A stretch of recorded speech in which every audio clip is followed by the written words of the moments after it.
Hello, welcome to Knox REIA. Let me see if I got a Knox REIA sign.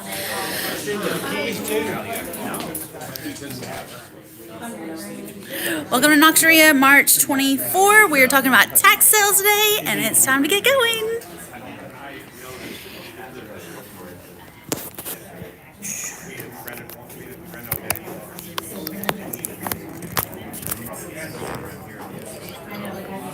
That'll do.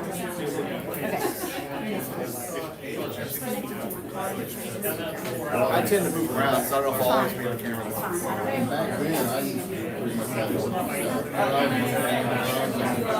Hey y'all, what's up, kids? Hello! I love the chatting, I love the networking. Y'all are doing a fantastic job. I will come down. I'll just come sit. Y'all are doing a great job networking. I hope you're meeting lots of great investor friends. And thank you so much for coming out today. Give yourself a round of applause. Yay! So welcome to the March Knox REIA meeting. We're talking about tax sales today. So if you were here for anything else, then I hope it's to make money. Okay? So that's going to be the topic. I'm going to get started. I need the phone. Give me my 5700, please. Yeah, going with the baby on it. I want to tell you that lunch is a little bit delayed, but that's okay. Facebook is apparently not cooperating with Chuck and I today. It's all good though. We will make it happen. Lunch. Okay, if you will go, is everybody getting our emails? Let's start with that. Yeah. Okay. If you're not, go to knoxrea.com, and REIA is spelled R-E-I-A, just like that over there. Go all the way to the bottom, put in your information, and say go. And then we're going to send you an email. It'll probably go to your spam. And when it goes to spam, you have to go in there and then say, do you really want to talk to these people? Say yes. Okay? Please say yes, otherwise you won't get any of the emails. It's way easier for everybody if you just say yes. And then Jericho will send you emails about every day. Next month's meeting is on April 2nd. That is not an April Fool's joke. It will be on April the 2nd. That's the first Tuesday of April, and will be from 11 to 1. I am going to be talking about lease options. I still haven't found anybody to talk about options, but I'm looking. Okay, so if anybody's done an option, let me know about that, and I'll let you speak also. But I'm going to talk about lease options and creative financing and how you can work with sellers and avoid the banks. Okay, it's like my favorite thing to talk about. I can literally talk about this for days. The most I've ever done is 3 days, so we won't be here that long. Okay, fantastic. And lunch is going to be grilled chicken sandwiches, cheeseburgers, or chicken nuggets. Got you. Okay.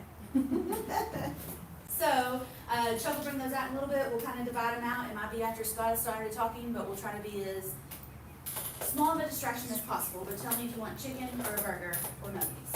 Okay? I got adult meals and kid meals. And lunch is not free. Evan Anderson paid for it. Yay! He's with Blue Ridge Title Company, and they do mobile closings. So if you were looking, to close at the house, or you need to close at your office, or Laurel and I have a friend that's a school teacher, and she needed to close at school, so she didn't leave during her planning period. Evan went to school and closed her deals for her right there. Okay, he's in Morristown though. So if you need a closing attorney or a title company, Evan Anderson has Blue Ridge Title Company. Their phone number, y'all ready? 423-586. 5291. Did we talk to Smith & Sons about getting a sign made for him? So that yeah, I've emailed him twice. 423-586-5291. It's Blue Ridge Title, Evan Anderson. You could probably put it in the Blue code and get it too. This is a good time to say I'm not an accountant, I'm not an attorney, and I don't even like to talk to them sometimes because they want to kill my deals. But it's fine. All right, they are necessary, and have your accountant and your attorney review all of your stuff, okay? I have done over 300 deals, and I've got 3 closing this month, so I can talk about some real estate, but not today. Today's Scott's Day. I'll be back next month. In May, though, look forward to that. We're going to have Money Making May, and in June, Steve Cook's going to be here from Life and Air. Just so you know, July 4th is like a Thursday or a Friday, and we're just going to bail in July. Y'all go to the beach, have fun. I'll be there too. PCB, baby. Home Depot. Okay, I asked this earlier. Did everybody, if you spent more than $10,000 at Home Depot last year, you should have got a check or a gift card in February. If you did not, then Jericho will help you get situated. Those will come again in August.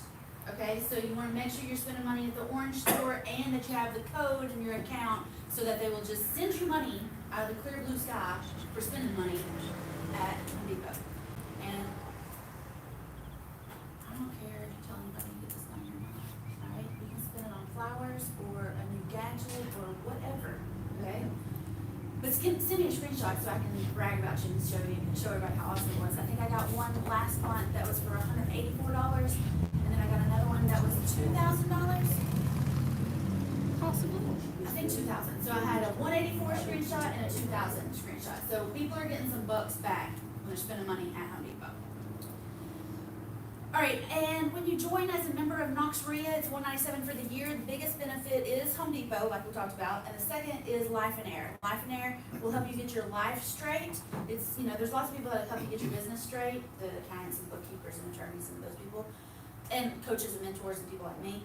But Life and Air is going to help you get your life straight to make sure that your business isn't running your life is running, and your business is cooperating. All right, those guys do a fantastic job, and Steve Cook is the founder. He'll be here in June. We were so lucky to have him. And Jericho and I learned that there's only 10 or 11, and that was 10 or 11. 10 or 11 REIAs in the country that have access to Life and Air. So y'all take advantage of that. Go to their meetings. They have webinars once a month. Jason Wojo leads them. He is fantastic. He's a good guy. He's a great guy, yes. And he's got a lot to teach you. You went to a Life and Air event, didn't you? Ray, you went to a Life and Air event? All right, y'all talk to them about how awesome and life-changing it is to go to the Get a Life events. Can you talk about the Knox County tax sale when it is? I'll mention it very briefly. Okay, Tanner Rayleigh, his mom Jackie Rayleigh is running for property assessor today. If you haven't voted, I would put that in, but do whatever you want to. Tanner sent me a message and said that he saw we were talking about tax sales today and said that the Knox County sale should be June 25th or 26th at the Civic Coliseum, he hopes. But stay tuned to their website and Facebook. They will tell you, Justin Biggs is the property, no, not the property, Justin Biggs is the Tax something. over that thing, yeah. So anyway, whenever Facebook comes up, because it will, Tax. they'll let you know. But look towards the end of June, and it'll be a day or two because they have such a huge backlog of properties from everything that's happened over the last 4 years that it's going to take them a while. And that's why they're also trying to get at the Coliseum. They expect a big crowd. So I want to see us have a big crowd there also. Again, I'll be at the beach, so y'all buy whatever you want to. Ready? Okay. Fantastic. Y'all are not cheerleaders. Neither was I. All right. I love tax sale properties. I have bought tax sale properties in Knox County, Jefferson County, and I went to a sale in Floyd County, Georgia. That's why I was asking anywhere. Pete, where are you? Anywhere is fine with me. They're all different, and some of them are online, but Scott is here today. He is an expert in tax sales, and he's a local here in Knoxville. He's a real estate agent. He can help you do creative deals, regular deals, and tax deals. So I'm going to turn it over to Scott. You ready for him? Yes, ma'am. Y'all give him a round of applause. He's written a book. He is an author. I read the book. It is page turning. 2 people today are gonna get 2 free copies. Yay! Not us, Jericho. We already got our copies. So y'all give him a good round of applause again. And if you have any questions, probably save those to the end, or you want them in the middle. Whatever. Okay, just throw them at him, and he'll go with it. It will probably come up, though, in the presentation later, so if you will write them down, or text them to a friend so you don't forget. Just to keep it moving. Yes, I only got an hour. yes. I have 2 days worth Chuck of will material. get this out at 1. All right? All right, here we go. Thank you, Scott. Thank you. All right, guys, I've been to a few of the meetings here. This is a fantastic opportunity for everybody. Show of hands, who's first time meeting here? It's mine. You. No, sorry. You Not me. do, okay, great. You can get a lot out of these meetings. The networking is fantastic, the information's excellent. More than anything, organizations like this, it's about motivation. When I started my real estate investing career, I had all the information in the world, and I got analysis paralysis. It's like, if I took just one more class, or spend a few more weeks reading this book, or rereading this manual, And finally, I got a kick in the pants from a friend of mine who was my mentor. He said, you just gotta go out there and do it. You're gonna make mistakes. Hopefully they're not expensive mistakes, but you're actually gonna learn more from your mistakes than you go from your successes. And that's been throughout my career. So a little bit about me. Y'all can't see this, so I'll just kind of talk to the slides. My most important achievement, I've been married 40 years. That is all due to the saint of a wife I married. It's not credit to me. Women, That's bless true. you all for putting up with us. That's all I can say. That's true. They're all related. Well, they are, yeah, through Eve, they are, yeah. I spent 25 years in property management. I got out of college, got a job at a national property management company. My first job was in Peoria, Illinois. Don't ask me why, but that's where I met my wife, so that was good news. Over that course of that career, I started off managing one property, and got to bigger properties, and got small portfolio properties. At the end, my last decade, I was regional vice president over 4,000 apartments in 3 states. How do you spell tired landlord? I got tired of it. I left corporate America and began real estate investing.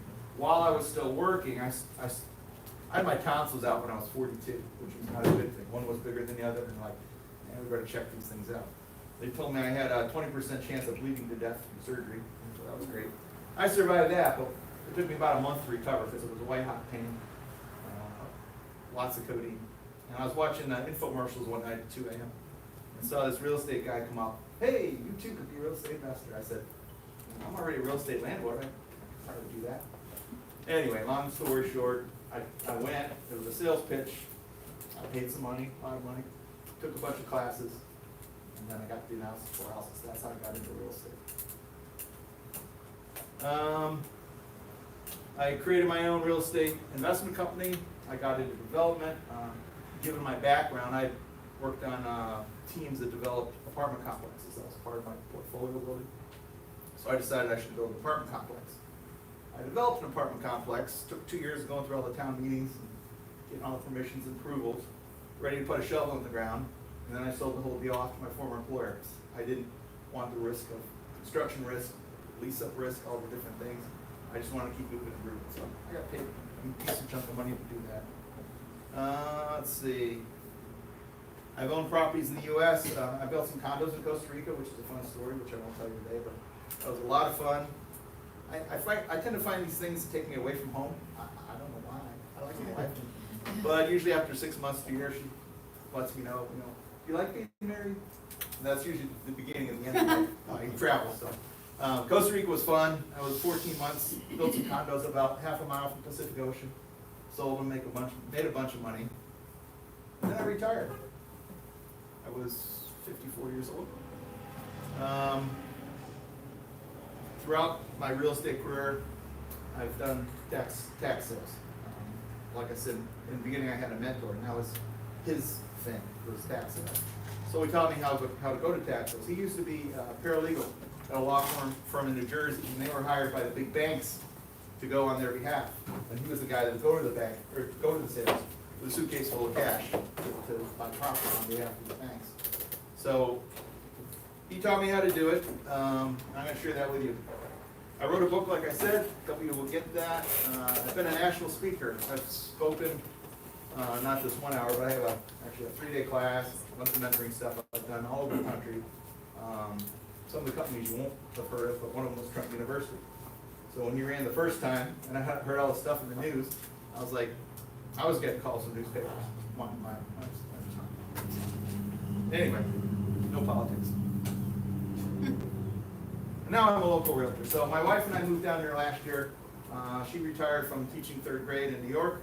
Thank you. And she said, where do you want to live? I said, I want to live in a great state. I don't want any income taxes. I want good people, great weather. So Tennessee became kind of the focus point. We started coming down here about 2 years ago in our RV, checking the area out. Last April, we moved to Townsend and lived in our camper for 6 months in a park, campground while we were checking out houses. Now we have a house in Marigold. So I'm happy to be out in New York, happy to have sold our home. Later this week, my 29-year-old daughter's moving down here, moved in with us. She's going through divorce, so we're gonna get our grandson too, yay. So family drama is always drama, right? Mm-hmm. All right. I forgot these again. So what we're gonna learn today, we're gonna uncover the hidden world of tax liens and deeds. Show of hands, who's been to a tax sale, tax foreclosure auction? A few of you. Who's been to any kind of real estate auction? Oh, yes, please, go. So there is a difference between a real estate auction and a tax sale auction. I'll show you. We're going to discuss the different ways properties are sold, different bidding methods, very briefly, and show you how this can be a path to wealth and freedom. So these are all some of the properties I've picked up from tax sales. This one, quicker.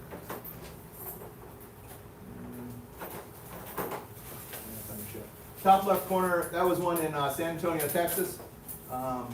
Texas is a tax deed with redemption state. So what that means is, if you're the winning bidder, you get the property, you get immediate possession. The property owner has up to 2 years to redeem the property and take it back from you. If they do that, they have to pay the county what you paid at auction, plus a 25% penalty, not an interest rate. So 1 year after, he can buy it back for, let's say I paid $100,000 at auction for that house. He has to pay $125,000 1 year after. 2 years after, he has to pay $150,000. If it's only 1 day after, or 1 month after the sale, it's still $125,000. It's a penalty, not an interest rate. I like Texas. The one on the right was Houston, and the two on the bottom were Rochester, New York, which is where we came from. So white tax liens and deeds, they are one of the most lucrative areas in real estate.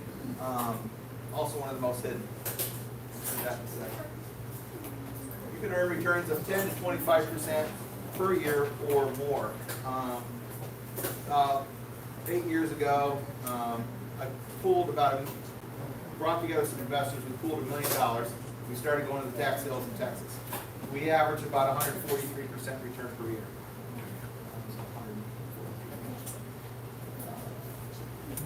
I have a question. Property in Houston, you were mentioning that at the tax sale, aren't property taxes real high, so are you still making profit on it if, let's say, you're holding it after 1 year? So the tax rate in New York is a lot higher than probably any of the states. Right. We were making a lot of money in New Jersey, all over. So generally when a property goes to a tax sale, it's usually been delinquent 2 or 3 or sometimes up to 8 years. Right. Property taxes on average are what per thousand? How much? 3%? I don't know. I know I have a cousin in Houston. They pay about $21,000 in property taxes for the same house. We pay probably like $1,600 here. Right. So 21,000, and the house is worth how much? probably $700,000. Okay. So call it, easier math, let's call it $1 million house. Right. So that would be 2.1%, 2.5%. So let's say they went delinquent for 3 years. So they would owe the county 2.3%, or $23,000 times 3 would be $70,000. Plus penalties and fees and interest, let's call it $100,000, okay? So would you pay $100,000 for $1 million property? The problem is so would everybody else in this room. So bidding would start at $100,000 and then go up. Yeah. So I'll pay 100, she'll pay 100, he'll pay 100. So I'll go 100, 125, 150, 200, 250, 300, $500,000. You guys dropped out. I just paid a $500,000 for. So the cost of the taxes is just the starting point for the bidding, and it's pennies. It is really. Tax foreclosures are one of many slices of the real estate investing pie. I like it because I like to get properties cheap. And I've used all of these other techniques in my tax foreclosure property portfolio at one time or another. Not all in the same property. So it's good to know all the other techniques. There are over 10,000 tax sales per year, covering millions of properties. Most tax sales are held by counties. New Jersey, they're held by cities, towns, municipalities, boroughs.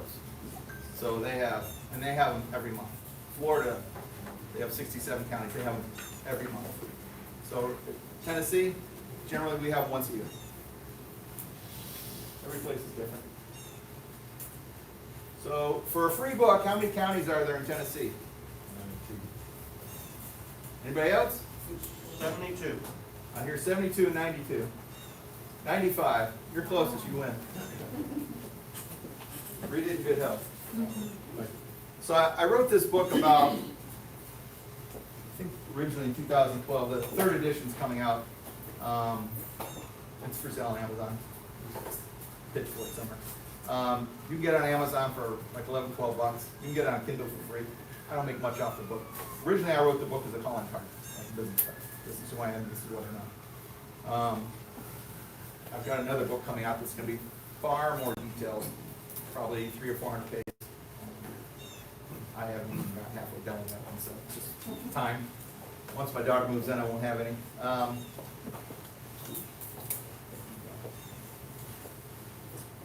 So, property taxes pay for all these services, right? Schools, teachers, my wife's salary is paid by property taxes, fire departments, all the good things we love and enjoy in this country are paid for by property taxes for the most part. When property taxes don't get paid, the municipalities that charge the taxes have their own issues. Guess what else gets paid? Government official salaries get paid on property taxes. So they don't like it when we don't pay our taxes. So what the taxing jurisdictions do, they reward investors who pay for someone else's delinquent taxes. How? They give you the property, or they'll sell you a tax lien, which we'll talk about in a minute. Tax lien is like a loan, and you're loaning the money to the county to pay for somebody else's taxes. In exchange, you get a very good interest rate. Very good. If the property owner doesn't pay off that tax lien and required amount of time, you get the property. That's pretty good collateral. You pay for the liens, again, 2, 3, 6, 10% maybe of the value of the property.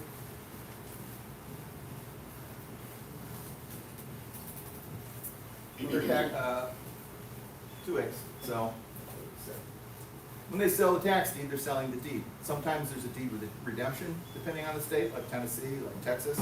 Sometimes the deed is just free and clear. You just walk away, you own the property. Like I said, tax lien's basically a loan, turned into a deed if not repaid after the required period of time. Tax liens are cool. They usually have the highest priority. What does that mean? A tax lien, when it gets placed on a property, is above the first mortgage, any mortgages. It's above government liens. I have one property, I bought it at tax lien sale, and they didn't pay off in time, so I had to go to foreclosure. I was able to get the IRS to remove their lien from the property. You send them a letter, they have 90 days to reply. Guess what? They don't reply. You go to the clerk, show them your certified stuff, and they've got caught by itself. I never heard from the IRS. Never. Interest rates are high to encourage investors. 8% would be great, 18 is fantastic, 24, 50% interest. That would be good. Security behind the loan is high, 5%, 50%, even higher. Usually when a lien's converted to a deed, most of the liens are wiped out. How often are Tennessee tax sales? Once per year. Although there are some counties that don't. Smaller counties, I was in one about 3 weeks ago. They don't have a tax sale. They didn't have a tax sale last year.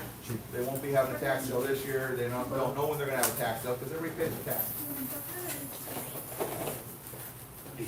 This is an article out of my local paper back home in Rochester, New York. This was about 7, 8 years ago. This was actually in our local paper. I was shocked because usually the stuff goes under the radar. Nobody talks about it. Local news article reported tax delinquents owe millions of dollars each year, forcing those of us who pay to pick up the slack. This is one county in New York. Almost 8,300 properties are included in an annual list of delinquents. A lot of properties. We have our county was about a half million, or about 350,000 people. Records showed that delinquents run from homeowners, and at that time, to one of our area's largest employers. Anybody ever hear of Genesee Brewing? They didn't pay the property taxes. And they ended up being bought out by another company who paid the property taxes. So, good to pick that one. Who wants to own a brewery? Yeah, 2006. As of August 2006, delinquent taxes totaled $16.6 million, which represented about $207 million worth of property. One county. So this was a very nice home I picked up before the tax deed sale. There are ways to pick up properties without ever going to the auction.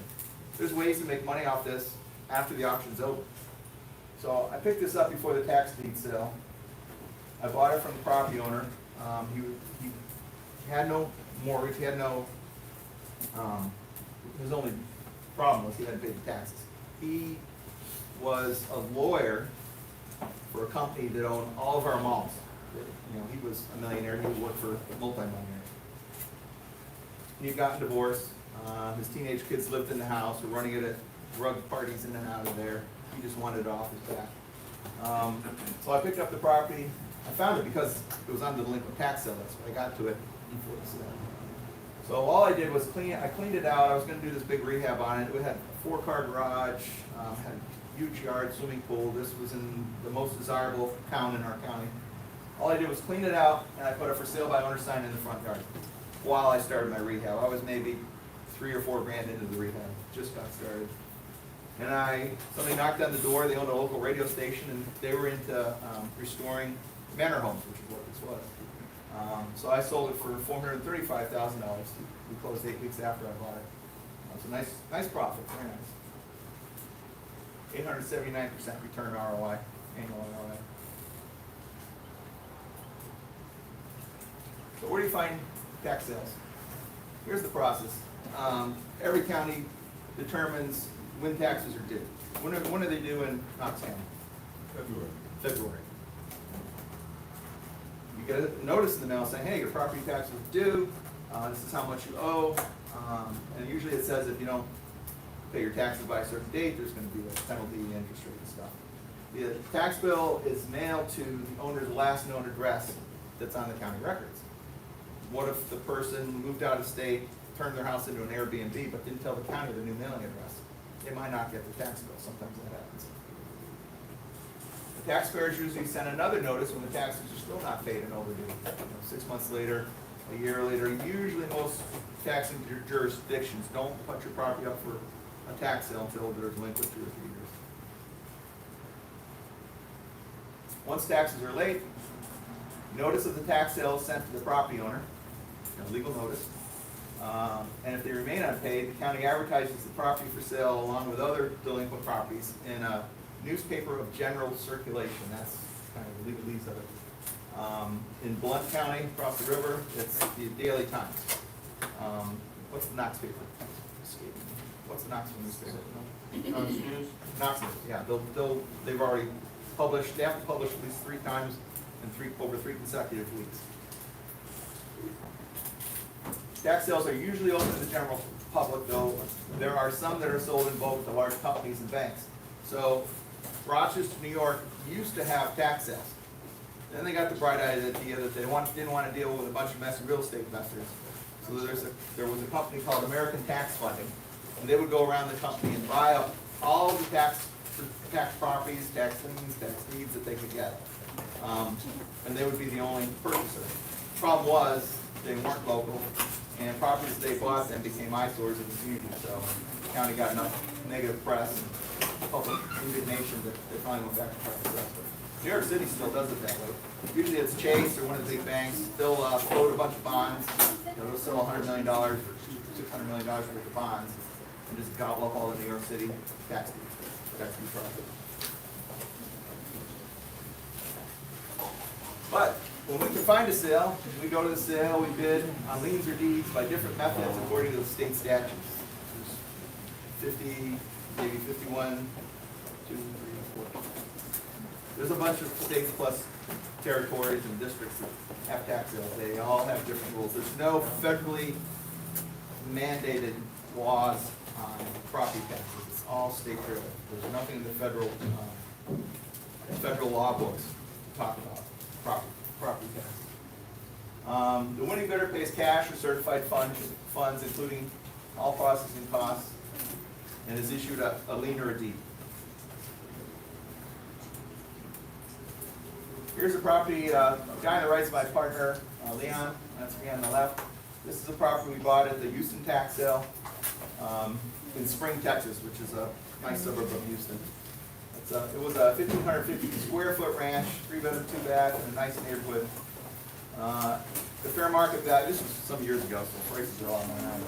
Fair market value was just about $108,000. So we were willing to pay just shy of $60,000 for it. Our parameters we always set was between 50 and 65% of fair market value. We were willing. That was our max bid. We ended up getting it for $52,000 at auction, so about half price. We evicted the owner. We did some cosmetic cleanup because the owner still lived there. So after the tax sale, the first thing I would always do is go knock on the door and say, "Hi, I'm Scott. I just bought your house. Did you know your home was going up at the auction today?" "Oh yeah, we do." There's always their backstory, and I'm always sympathetic. I think there's a slide up here. There was one guy, I paid him $5,000. I hate evictions. I don't want to go to court. I don't want to waste time. I would usually give them some money to get out. "What do you need? Where are you going to go?" "Well, I'm going to go get an apartment." "Great. I'll give you $5,000. I'll get something back for my $5,000. I'll tell you a little bit later. But I'll give you $5,000. That'll pay for your moving truck, your first month's last round. Would that be okay?" "Great. My lawyer sent some papers over tomorrow. And if they sign, they can pay them. If they don't, then we have to do an eviction. We've done a few. So on this one, again, Texas was a deed with redemption state. So there was a holding period. We couldn't just turn around and sell the property because it had a cloud on the title. Meaning, if I wanted to sell a property to this gentleman, his lawyer would do a title search and see that it was a tax deed purchase. I mean, that lawyer would know I couldn't sell the property. He would run the risk, if he bought it, of having the property redeemed out from under him. So no one's going to want to touch it. So there's a waiting period, or there's ways to buy your way out of these things.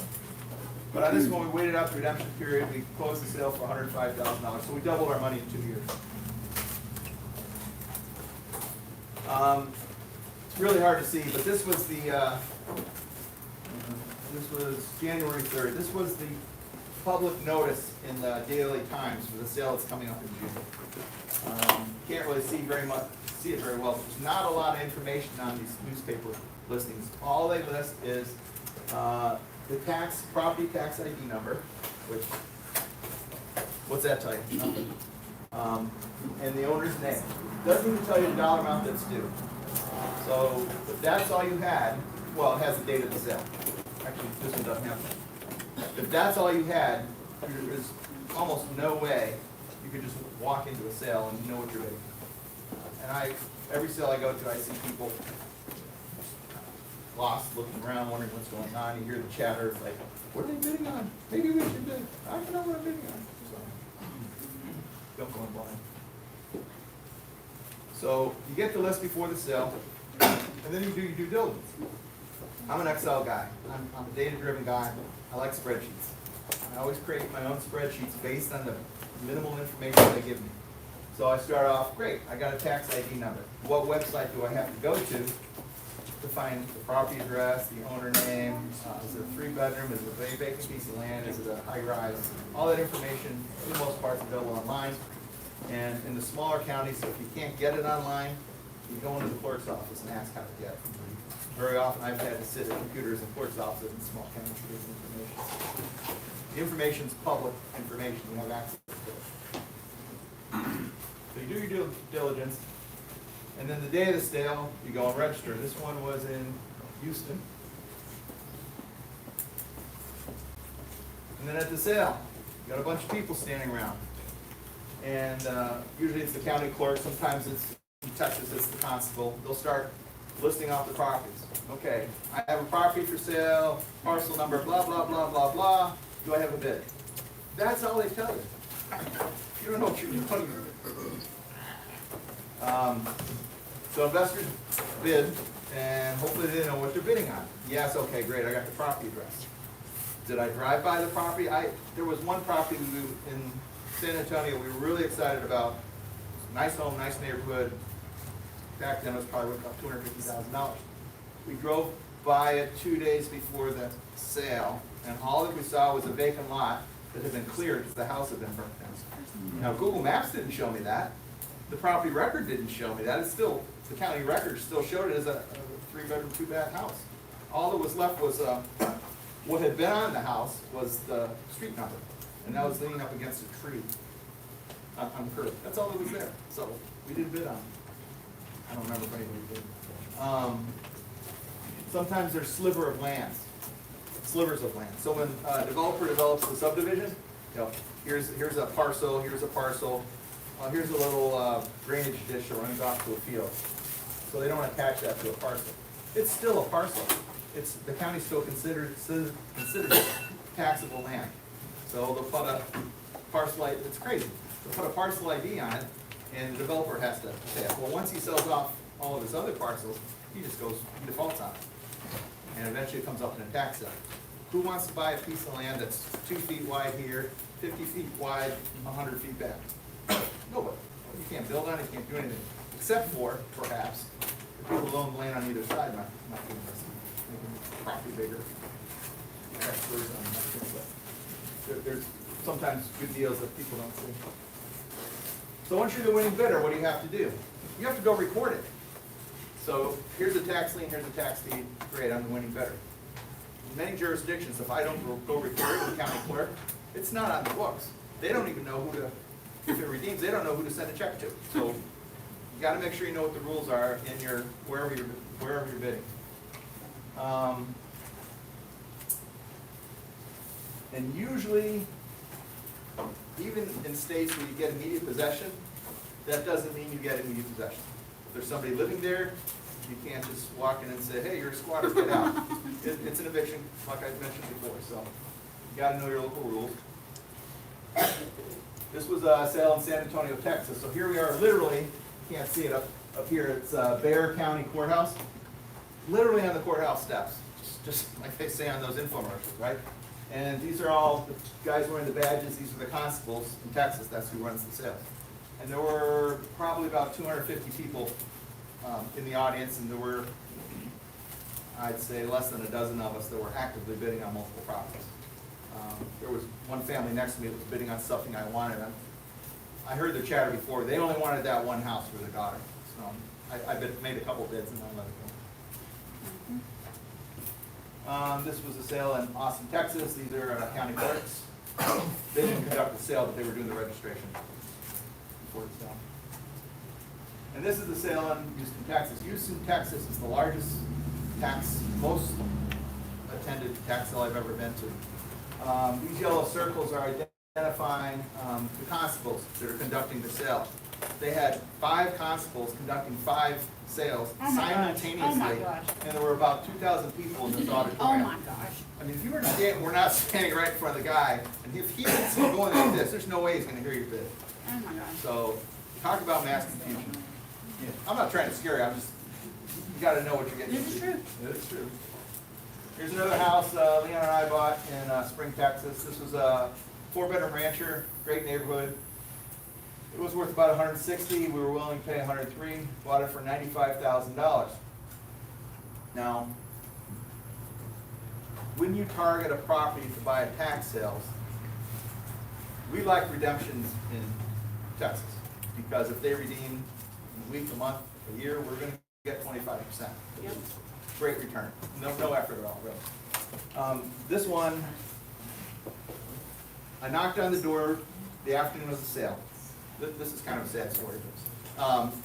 Little school girl answers the door.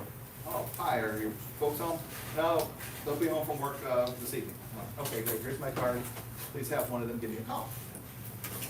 That evening I got a call from the wife. I don't know her name, Gladys. And she was crying. And she said, my daughter said you were here. Is this something to do with the tax sale? So she knew. I said, well, yes, I was the winning bidder. I now own your home.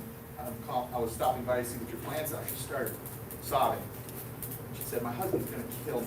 Oh, no. And then her story was the husband who always worked, she was the at-home mom, she liked to gamble. Oh, no. So she took not just the tax money, but probably a lot of his other money and lost it at the casino, I don't know. I said, well, ma'am, I'm sure your husband's not gonna kill you, just have him give me a call. So the next day, I'm running through the airport trying to catch my flight home, like O.J. Simpson. Some of you know, remember that person. And I get a call from the husband. He's like, hey, my wife said you called, I understand about the property, we want to buy it back, what do I got to do? Great, so you need to go to the county, they'll have the forms, you got to pay the money. How much am I going to have to pay? I'm going to pay $119,000. It was 25% over what I paid for it at the auction. Oh, geez, okay. And I figured that was it. It wasn't going to happen, right? He already owned the house. He's going to pay for it again. They did. So it took about 60 days after the sale for all the paperwork to go through the county and for me to get a check. So we made 25% on our money in 60 days. Nice. 150% ROI. Hang on. And that's a nice house. All right, let's talk about liens a minute. So tax liens, I've been to quite a few sales in New Jersey. If the owner, so again, a tax lien is like a loan. So if I'm the winning bidder at a tax lien sale, I pay $70,000 for $1 million home. I'm without my $70,000 for whatever the redemption period is. Let's just say in New Jersey it's a year. So in exchange for that, New Jersey pays 18% interest. Not bad. So I'm basically, I'm buying a bond, if you will. The collateral is the property, which is, you know, from a number standpoint, it just works really, really well. If they don't pay off the deed, or don't pay off the lien after a year, I then have to go to the county, start a foreclosure auction, or foreclosure action, a lien foreclosure.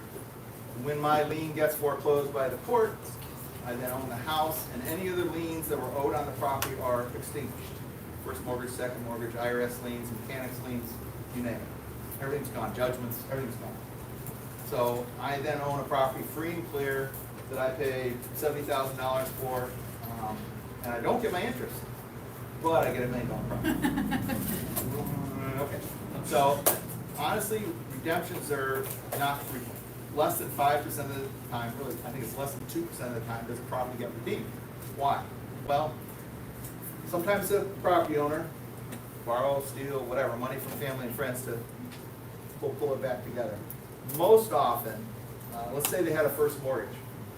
When the notice goes out that there's going to be a foreclosure auction or that the lien was sold, the bank is going to get a notice.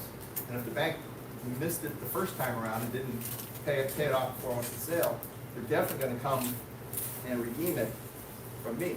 Then what are they going to do? They're going to start a foreclosure on the property owner because he can pay his property taxes. That's part of the mortgage agreement, right? So more than 9 times out of 10, the bank will redeem. So if you don't want redemption, you want the property, look for a property that doesn't have a mortgage on it. It's paid off. Okay? Little strategy.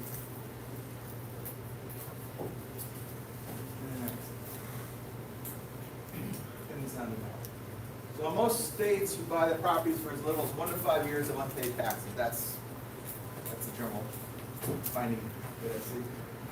Around the U.S., real estate taxes are typically 2 to 3% of property value per year. So, say 2% times 5 years, that's 10% of the value of the property. You can get a deed of the property for as little as 2 to 15% of the value of the property. And through a tax lien, yes. Through a tax deed, it's going to get bid up. So I always expect to pay half. Hope to pay half. And then you get the property free and clear. What haven't I said already? I'm watching the time. I can't watch the time. Dang. Does anybody have a AA battery for that button? All right. So I've taught this class and I've done mentorings. When I was doing it for Trump, last time I did it for him, I had 500 people in an auditorium. I was up on the stage. So I'm feeling like a big shot, super tired of the whole thing. Now this is what you get. After that class, this was a 3-day class. It's very draining to do that. Yes, it is. Okay? After that class, or towards the end of that class, through the Trump organization, I offered a mentoring. Hey, learned a lot of this class, you want to put it to work? I'm going to be back down here in a month. I'm going over to New Jersey, I'm going to go to a tax lien sale. Who wants to come with me? 300 people raise their hands. Oh, okay, great. Go to the back of the room. Mr. Trump would like you to pay him $10,000 so you can come with me. A bunch of the hands go down. I usually limited those things to about 12 to 15 people. That's all I could fit in a super van. And we'd fly in, we'd get a hotel room, we'd go around, driving for dollars. We'd get the list, we'd do the analysis, we'd set up the spreadsheets in a room. I'd go around. Everybody would know how to set up a spreadsheet even if they'd never touched a hotel van. And then we go around looking at the properties, doing our drive-bys. We call it driving for dollars. You're looking for things you don't want to buy. The house that's burned down, the property that has used to have a gas station on it, now has leaking underground fuel tanks. That's a big no-no because the hazards. Old dry cleaners, they use toxic chemicals, toluene. That gets in the soil. You've got a EPA cleanup disaster nightmare. So driving for dollars, you're looking for what's out there. On the last sale I did for Trump, we came across this. This was a development that had been started. Some homes had been built and sold. Some homes had been partially built and not sold. And there were some vacant lots. The developer hadn't paid property taxes on any of the unsold homes. None of them. And these were the floor plans. And this one was one of the finished ones. I mean, Wow. so obviously they had some corporate fiscal problems. I don't know what was going on, but I knew I was going to be at that tax sale. And all the investors were like, I want that one, I want that one. Okay, settle down. We just drive by. So this is the one that had been finished on the outside. You look through the window, all you see are studs and wiring and plumbing. It had been roughed in, but it hadn't been drywall or carpeted or anything. That's the deal. That's me. That's one of my investors. This one, garage doors hadn't been put up yet. Vito, here he was from Virginia, I think. This was just a piece of dirt. They hadn't even cleared the lot yet. But that lot was worth, back then, about $25,000. And it was in a development where the homes were going for $500,000. This property backed up to the #1 golf course in New Jersey. It was very desirable. Everybody had a golf cart, and there was a footpath to drive your car over the golf course. Another one, there's Eva. That's her and her husband. So we all went to the auction. The deal was, I'm going to go to the auction, I'm an investor, I'm going to buy. You're my student, I promise not to bid against you. Now you two are students, you can bid against each other. So it was all very well behaved, but these guys went to the sale, they bought the tax lien on that house, which she was standing in front of. What they're holding is the receipt. They got a receipt for the tax lien. They were the winning bidder. Then they had to go to the clerk and do all the other pieces. Because that little piece of paper just gives them permission to go to the clerk. It's proof that they paid for it and what the parcel ID was. But it's not a tax lien. It's just a receipt. I get excited about this stuff. Yeah. This stuff is really cool. Tax deeds are ownership of the property. You gotta wait.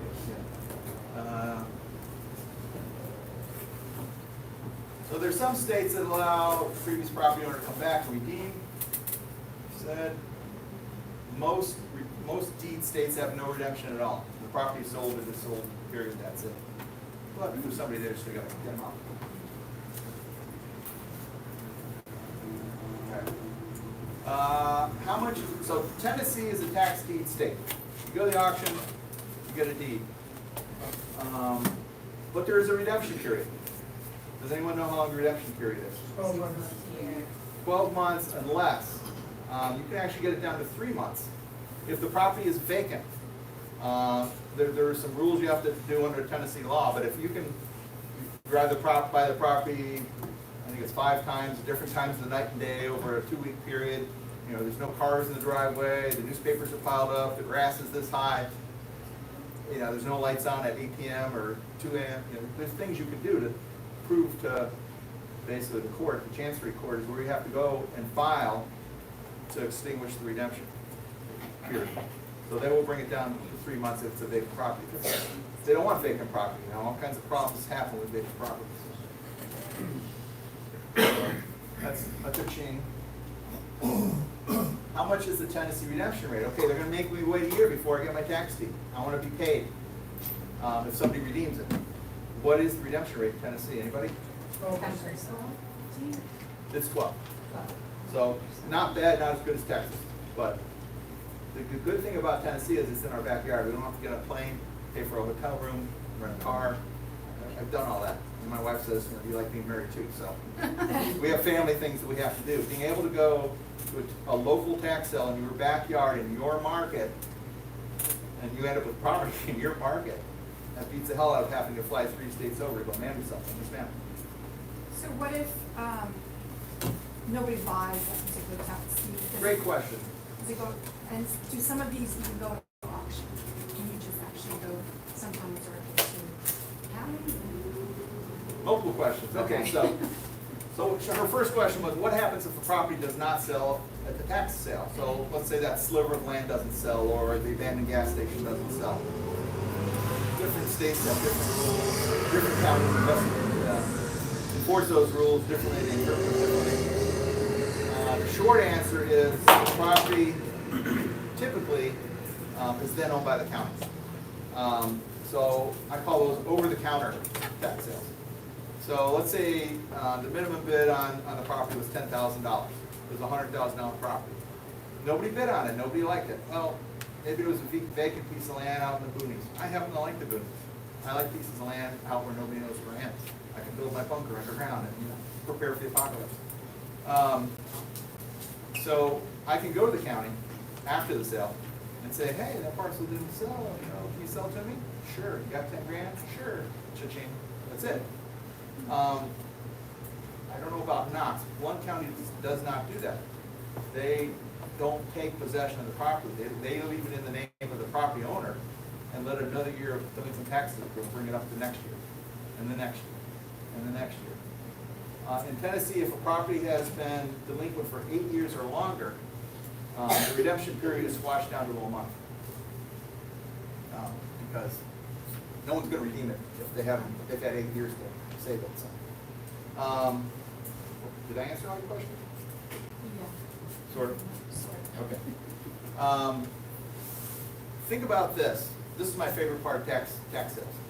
So you go to a Tennessee tax sale, okay? It's a $300,000 nice house. The minimum bid is $25,000. You bid it up with everybody else to half its value. So 300,000 minus 25, not too much math. You bid it up to $100,000. You're the winning bidder. $25,000 is all that was owed to the county. Who gets the extra money? There's an extra $75,000 profit that the county has. Do they get to keep it? Nope. Guess who gets to keep that money? Guess who gets to claim that money? The property owner. They can file for to get that money because it's called overbid or excess funds, depending on where you are. A bunch of different things. The bank, they would be in first position to get that money back if they had a loan against that. And any creditor who had a loan against that property would get it before the property owner does. But it was held free and clear, the property owner can get it. Now, the property owner is most likely going to get a letter from the county saying, hey, we sold your property, sorry. There's an extra $75,000 sitting here for you to come claim. Come on in. Now, where are they going to mail that letter to? The last known address, which was the house that was just sold at the auction. Many times the property owner doesn't see it. Also, many times the property owner has been getting lots of mail from the county about the upcoming sale. Here's one more piece of mail. You think they're going to open it? I think I'll get to a slide. There was one guy that had a stack of mail on his dining or kitchen counter this high from the county that he knew was coming, just couldn't do it. So overbid is great because if the bank doesn't, if nobody claims it, it's just sitting there. After a period of time, usually I think here it's 2 years, those funds are sent from the county to the state general fund. The general fund is unallocated money that the state can spend on anything it wants. They love extra money coming in. So there's a clock running to go claim that money. Can I go claim that money? Can you go claim that money? Did we have a lien on the property? No. Did we have ownership rights to the property? No. We can't go claim that money. But you can get it for the homeowner. and Correct. get paid. So if you can find, this is a treasure check, a treasure hunt. If you can find the property owner, if you can locate where they are, if you can get a letter to them, if you can have a conversation with them, my strategy here would be in Tennessee, since it's a redemption state, right? And if we're in that first year, hey, I'm so sorry you lost your property. What a terrible thing the county did to you. I just hate it. I hate to see this stuff happen. You know you can buy your property back. It's a really great thing. You get to pay 12% more than it was paid for when you couldn't even pay the tax. Oh, you can't? Oh, that's terrible. You know what? I'd like to stick to the county. I'd like to buy that property back, but to do that, I'm gonna need your help. And if you give me the help I need, I'm gonna pay you. I'm gonna buy your redemption rights from you. We're gonna do something called a quit claim deed. If he signs a quit claim deed to me, he's selling me any and all ownership rights he has, any and all rights he has to the property. He doesn't have ownership anymore. What does he have? He has the right to redeem. What else does he have? The right to claim overbid. Did I tell him about that part? I forgot. I'm sorry. There's a lot to talk about. There's a lot. A lot of things are rolling through my head. But he did a quick claim. I need your signature on a piece of paper. All right, fine. Where do I sign? What do I get? He's thinking $50. I'll give you $500. $500. That's a lot of trips to the bar. I'm in. Usually, people who lose a property are not in a great place in their lives. I've paid as much as $5,000. I think we'll get to the story later. So once I have a quick claim deed, I go and file it with the county clerk. Wait 30 days maybe, and then go back to the county clerk and say, I have the right to redeem this property and for the overbid. Do I want to redeem? Maybe, maybe not. I definitely want the overbid. So the guy who taught me all this, Tommy, we were down in Florida. We started this in 2005. We each threw 10 grand into a little LLC we created. We started going to tax sales. We didn't want to own property. We didn't want to be landlords. We only bought buildable single-family home lots. Back then, appreciation in Florida was about 30% a year. This was before the bubble popped. So we would go to the tax sale, pick up 4 or 5 lots, and then sell them. We had a string of investors behind us. These were $50,000 lots. We'd pay $5,000 to $10,000 for. We'd sell them for 20 grand, 30 grand. Double our money in 30 days, over and over and over. Rinse and repeat, right? And we started working the overbid. In 10 months, we went from $20,000 to $750,000. Most of that, more than half of that, was from the overbids. There was one little lady, her husband had owned a derelict commercial property downtown Fort Myers. She lived in a trailer, her husband had passed. She had her little white fluffy dog. Looked like she had way too much sun. We got her to sell us the rights. I don't remember what we paid, but it was about $100,000 in overbid. We paid her initially $1,000. We felt kind of bad about that. I mean, we did. So after we got the money from the county, we went back and gave her a check for $20,000. Nice. It just, sometimes it feels like the right thing to do. Yeah. She couldn't believe it. Nobody had ever done anything like that for her. She was struggling since her husband had passed. Sometimes it just feels good to do the right thing. Yeah. So you don't have to tell them what you're going to get, but if you want to come on the back end after you get paid, get your payday, help them out, give money to charity, all that stuff. Does Tennessee do overbids? Huh? Does Tennessee have an overbid process? I've never Oh, heard yeah. of this. Now, when they redeem, if they redeem the taxes, they have to pay the overbid plus the interest rate. Yes. Okay. So if it gets redeemed, the overbid gets wiped out. At that point, there is no overbid because it gets rolled back into what they're paying. So, folks, here's another house. This one was in Houston, Texas. 3-bedroom, 2-bath. Nice neighborhood, nice ranch. $100,000. We only paid $50,000. We paid $47,000. Minimal cleanup. We rented it out for a year. We sold it for $95,000. Just rinse and repeat. All right. So what do we look for? I look for deeds on nice homes and nice neighborhoods, especially in redemption states, because I want that redemption. I want it as fast as I can get it. So if I'm the winning bidder at an auction in Tennessee, I'm not gonna wait for the county to send them a letter. I'm gonna go knock on the door. Ballsy New Yorker, right?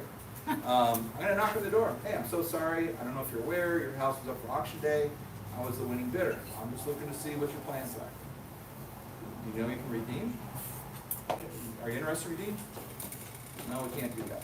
All right, well, have you ever heard of a quick claim deed? So I will buy the redemption deed, or the redemption rights right there. Guess what I can then go do? I can go get my own overbid. What? Yeah. Guess what happened? Wait, ladies first. So when you do that, like, when they ask you why you wanna quit claim deed, why you want to take the redemption? Because I can. You say you'll pay that full amount, is that what you're saying? I'll pay what the winning bidder paid, plus, you know, if it's 90 days down the road, some small amount of interest. But the winning bidder only paid 50% of the value of the property, so maybe I'll pay 52%. Get their house, a nice house. So, And if anything went wrong or you didn't redeem it, would that like go on your credit record? oh no, it's Because got nothing to do with credit. There's no credit. you're not nothing. tied to it, you just. with The only way that credit quick would claim be involved is if I use some source of funding, bank funding or private, not even private money. deed. So there's nothing on. Banks will not loan on this. Yeah. They'll loan it after you got it. They will not give you money up front to go to taxes. Partly because you're competing with them. They don't want you to go to taxes. Oh, yes, sir. Regarding the $20,000 that you paid to the lady, since you're not a total schlep, you do that You're one assuming that, time, though. and you know it's the right thing to do. Right. And I make sure she signs a receipt, because to me, it's a business expense. I can take it off my income and taxes. Let's see. Here's another one. This was a condo. These were townhomes. The house on the left was a red door. It was a 3-bedroom, 2-bath townhouse in a great area. Again, worth 93 grand. We paid $28,000 for it. After the sale, we started chatting with the next door neighbor. They bought the identical unit 2 years prior for $93,000. They had been trying to contact the owner of the house we bought to negotiate a purchase, but couldn't get a hold of them. The person didn't live there. When we got in the house, it was pack rat city. I mean, it was pile high. They could never get a hold of the owner. We got a hold of the owner after the fact, and squashed the redemption. We bought the redemption rights up. And then they wanted to buy the house next door for their daughter. So this is an elderly-ish couple. They were in their 50s, and they wanted a house for their daughter and the 2 grandkids to live next door. How cool would that be? So we were able to sell them the house for $75,000. We took almost a $20,000 hit, but it was worth it. And it was a quick sell. You know, we didn't have to go looking for a buyer. Didn't have to pay a real estate commission.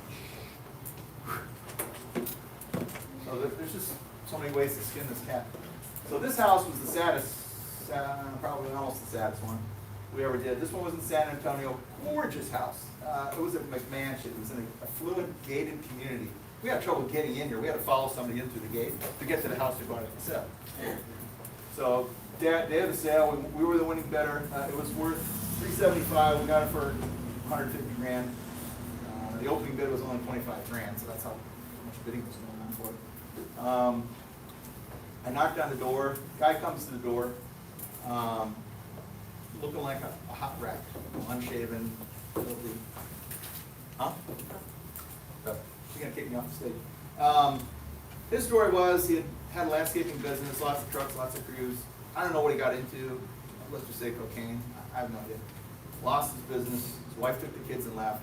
All the furniture. All that was left was his bedroom set and the Christmas tree from 2 Christmases ago with the Charlie Brown tree, you know, where all the needles hit the floor all ground out.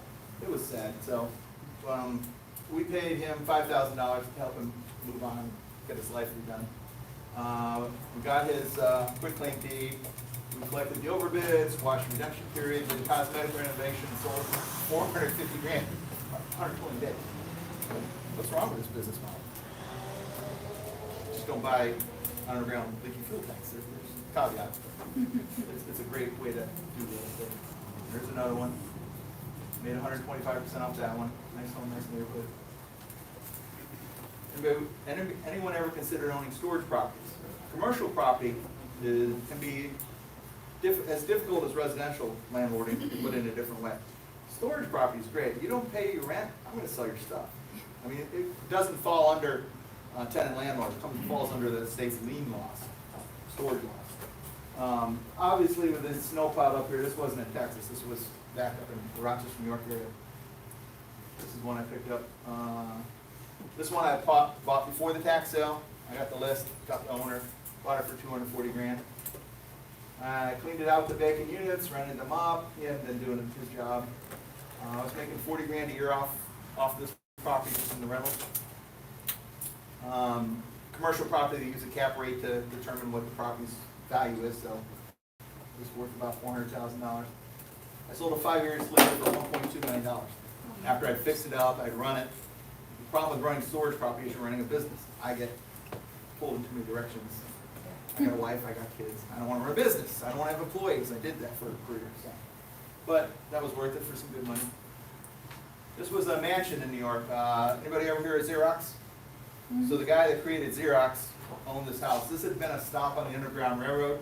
Back in the day, this was connected, no longer, but it had been connected to other houses. And I found this because I got the delinquent tax list, not the tax sale list. I went to my county clerk and said, I want to know everybody that owes back taxes. Well, we can't give you that.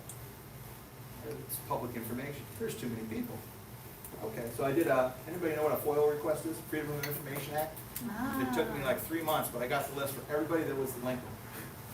That was a big database. There were 50,000 delinquent tax properties. I found this one off that list. He had again, a guy who lost his business, lost his family, he had bedroom furniture, and a couple pots in the kitchen. I don't know what happened. And this one he had a mortgage on. It would have been wiped out if I waited for the tax sale, but if it had gone to the tax sale, I would have paid a lot more for it. So I did a short sale, helped him do a short sale with a bank for 235 grand. I paid off the back taxes, which were $63,000. This was a very valuable home. At the end, I paid a real estate commission, closing costs. So my total cost on this house was $311,000. Once I had the house, I went and got a mortgage after the fact. Then I'm the property owner, so I can finance it.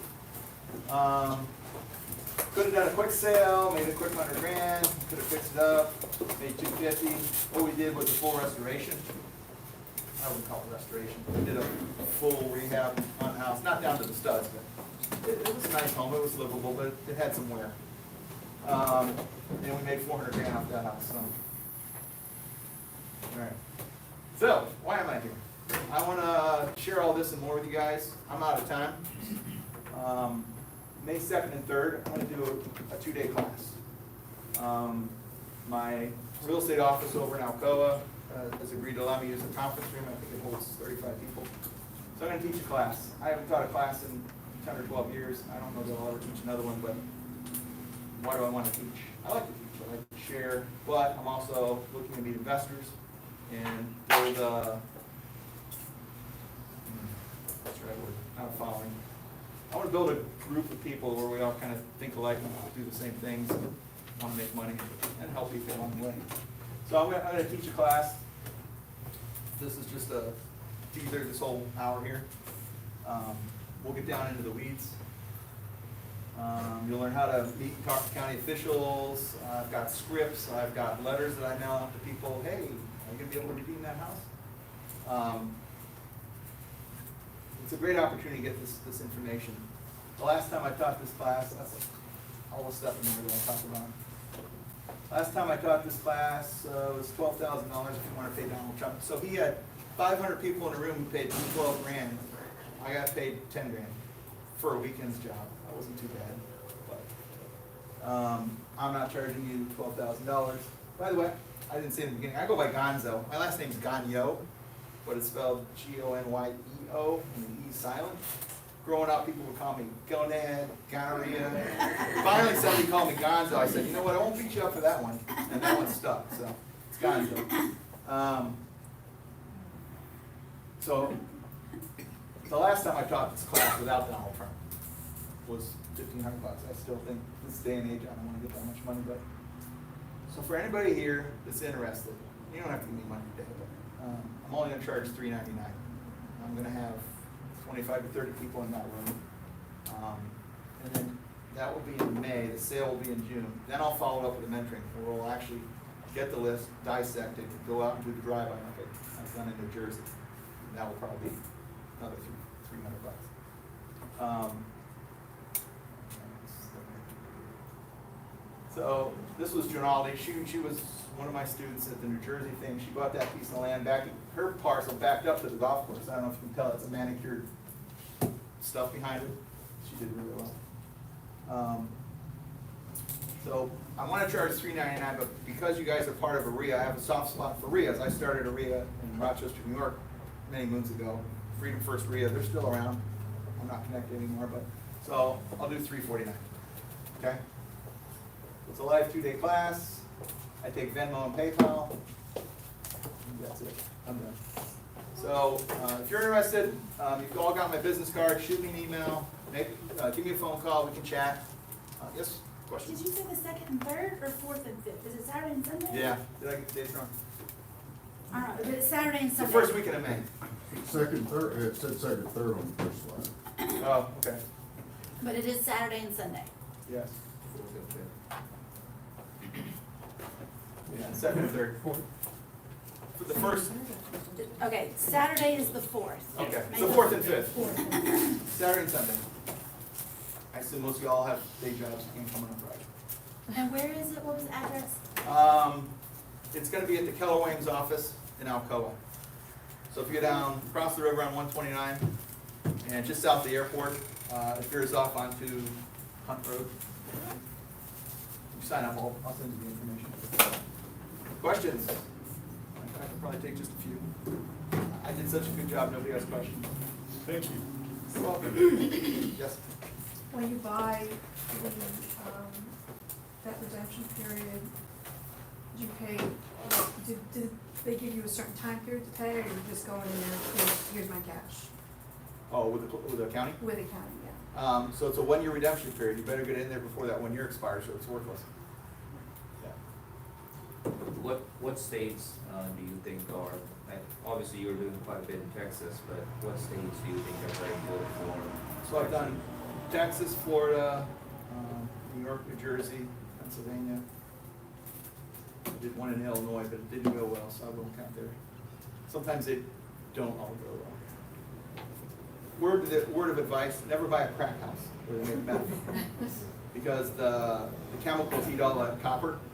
My problem was the guy that lived there, not only did he make meth, but he sold all the copper. He'd stripped it all out of the walls. It was his mother's house, she had died. That was a horror show. We sold the house and broke even. I think we paid 50 grand for it. We got 50 grand for it because it was worth 150,000. Now I want somebody to fuck the copper back. What a mess. Anyway, was it a question?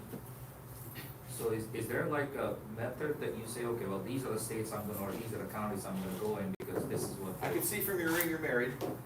So if you like to stay married, don't go too far from home. If you're gonna make a business out of it and have partners, it helps. But these things take time. I mean, you've gotta, we would always try to get the sale at least a week before this. In Houston, every month, they had at least 500 properties that came up with the tax sale. That's a whole lot of drive-bys. We would, literally, there were 4 of us, we'd rent 4 cars, go in 4 different directions. I like Iowa, but I've never done Iowa. I think they're at 36% interest on their tax liens. But they don't, tax liens, when you bid on a tax lien, like New Jersey, it's 18%. If we're all bidding on the property, we don't bid up the value of the tax lien. The tax lien's the tax lien. We bid down the interest rate. I'll pay 18%. You're willing to take 16. You're willing to take 12. Whoever's willing to take the least amount of interest is the winner. In Iowa, they do percent of ownership. So you're the winning bidder. You've got your tax lien. You've got your 36%. But I want 100% ownership. You'll take 90%. What does that mean? It means the property at the end would be sold at a foreclosure auction, just like any tax lien. But the money that comes out of the foreclosure, some percentage of that would go to the former property owner. That's just how they do it. It's the only state. There's 2 states that do that. I hate that. So I'll go there. What's the best states? The state that you're in, and anything after that, I like tax deeds, I like owning the property. Some people don't wanna be landlords, people don't wanna do rehabs, they just want the lien. I mean, what great returns, I mean, go to New Jersey and go to a tax lien, 18% interest. Was there another question? Yes, ma'am. So in a lot of them, do you not wait for the tax sale? Do you just go directly to the owner and say? I've already sent letters to everybody coming up for the tax sale in Blount County. I've got a business partner that's tackling Knox County. Okay. So we've already got some traction with some property owners. So we'll probably end up with 4 or 5 properties before the sale. And then after the sale, I hope to pick up another 4 or 5 or 10 properties with the, getting the redemption / overbid rights. So, I mean, the Blount County sale should, it'll be a 6-figure win for me, so. More? Anything? All right, you're dismissed. Awesome, good job, thank you so much, guys. Thank you. And do you want people to sign up with you directly? Yeah, you've all got my card, so just shoot me an email, give me a phone call if you got more questions. I didn't get a card. Good stuff. If anybody snuck in late, they can get a card. I forgot to give away that one, so Oh, you Okay, thanks. Oh, that was your. How much interest does Tennessee pay if you do the, They all know that one. wait, who was first? Everybody. Everybody. What was it? How much? 12. 12? Heard her first. All right, and, you have another one? You have 1 or 2? I already gave you. Oh, you already get it. Okay. Fantastic. All right, we will see y'all April 2nd, lease options, but y'all talk to Scott, sign up for his class in May, and let him know if you have any tax sale questions. I'll see you April 2nd, same place, same time, same schedule, all that. Good job, everybody. Thanks. You did awesome. Thank you. For me then. Okay, good. Came in late, so I didn't get to meet you. Hello.